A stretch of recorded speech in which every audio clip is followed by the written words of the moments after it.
Родилиштата во земјава под лупа на Светската здравствена организација. Загрижувачки високата доенечка смртност го крена алармот на уште повисоко ниво.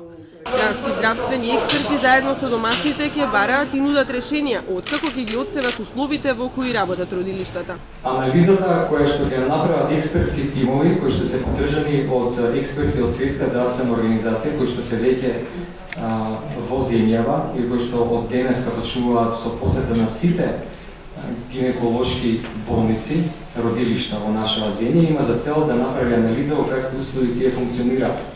Да направиме еден асесмент кој што точно ќе ни овозможи да знаеме во кое родилиште, односно во која здравствена установа, која проблематика може успешно да се третира во основа на соодветни критериуми, за да има едно родилиште соодветно и акредитирано според светски стандарди. Не е доволно да има само гинеколози. Потребно да има и неонатолози, потребно да има и анестезиолози.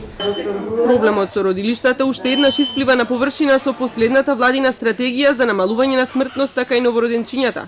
Алармантен е недостигот на матични гинеколози, празни се гинеколошките амбуланти во преку 40 општини. Матичните гинеколози вчера повторно го кренаа својот глас, но овој пат со малку поостра реторика. Велат од филата се бара многу, а за возврат добиваат малку пари и почит.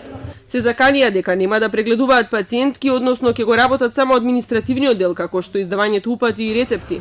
Но оваа одлука остана да лебди откако Фондот за здравство ги повика на разговори.